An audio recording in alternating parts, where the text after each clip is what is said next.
In this video, I'm going to show you how to install an ignition coil boot on a Jeep Cherokee, which is located in the engine bay area.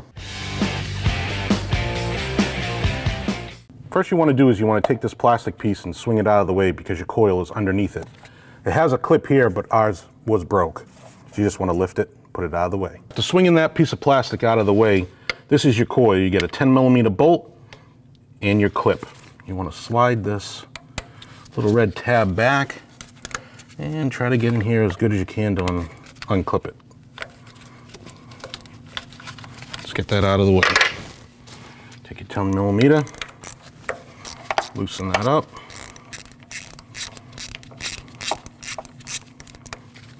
And remove your bolt.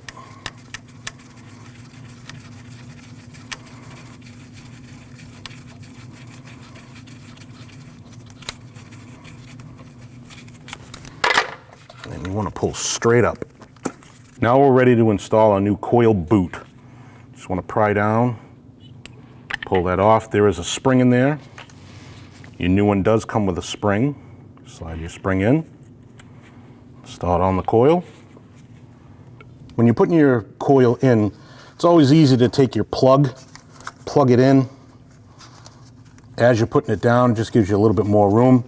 Listen for that click and slide your tab. Push down and start it by hand.